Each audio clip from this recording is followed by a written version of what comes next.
आपने किचन में चिमनी क्यों लगाई? आपका किचन तो इतना छोटा है, एग्जॉस्ट से भी काम चल जाता। हाँ, लेकिन अब सब लगाते हैं तो मैंने भी लगा लिया, अब पछता रही हूँ। कितने बार करते हैं ऐसे काम जो सब कर रहे हैं, और कितने बार मिलाते हैं हाँ में हाँ जिसमें सबकी हाँ है। बहुत बार सभी की आदत होती है। It's called conformity in psychology.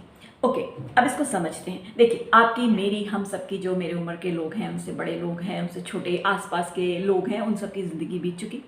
अब कोई फ़र्क नहीं पड़ता आप क्या करते हैं क्या नहीं करते, आपके ऊपर है। आप चाहें तो अपनी ज़िंदगी को खुशहाल बनाइए, लेकिन जहाँ तक बच्चों का सवाल है, छोटे बच्चे जो अभी बड़े हो रहे हैं, दुनिया से इंटरेक्शन उनका अभी शुरू होने वाला है, ध्यान दीजिए कहीं वो इस कन्फर्मिटी के शिकार ना हो जाएं।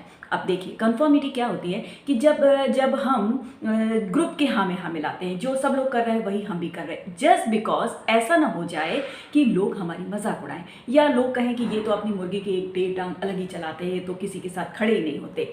क्योंकि हम नहीं चाहते कि लोग हमें अवॉइड करें, इसलिए हम बहुत बार ऐसा करते हैं कि सबके हाँ में हाँ मिलाते हैं, और इसी चक्कर में बच्चे कई बार गलत आदतों के शिकार हो जाते हैं।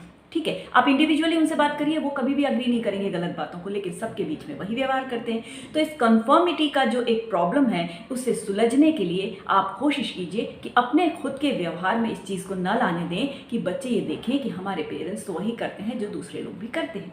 कन्फर्मिटी हमेशा ख़राब चीज़ नहीं होती। कन्फर्मिटी के बहुत सारे टाइप्स होते हैं। अब ये साइकोलॉजी का पार्ट है, वो बहुत डिटेल में एक लेमैन के तौर पे में जाने की ज़रूरत नहीं है, लेकिन हम मोटा मोटी ये समझ सकते हैं कि कन्फर्मिटी तब हमें परेशान करती है, या तब वो एक प्रॉब्लम होती है जबकि हम गलत बातों के शिकार हो जाते हैं, या फिर हम अपना पर्सनल जो चॉइस है, अपने जो पर्सनल डिसीजन है, वो ग्रुप के इन्फ्लुएंस में आके, या दूसरों के आसपास के एनवायरनमेंट में जो लोग हैं उनके इन्फ्लुएंस में आकर के हम अपने डिसीजंस को लेने या फिर नहीं लेने लगते हैं। तो तब वो कन्फर्मिटी एक्चुअली प्रॉब्लमेटिक होती है। अदरवाइज जब आप एक ग्रुप में रहते हैं, आप सोसाइटी को बिलोंग करते हैं, आप एक कंट्री में रहते हैं, आप एक वर्ल्ड में रहते हैं ऑब्वियसली, तो जो रूल्स रेगुलेशंस हैं, जो कुछ एक ऐसे नियम बनाए गए हैं जिनसे कि सब आपस में जुड़े रहें, तो वो कंप्लायंस कहलाता है। तो compliance is not conformity actually. हाँ, थियोरेटिकली आप कुछ भी कह लीजिए कि सब जो कर रहे हैं वो करना कोई ख़राब बात नहीं होती है, आखिर इसी से तो एका बना रहता है, दैट इज़ ओके।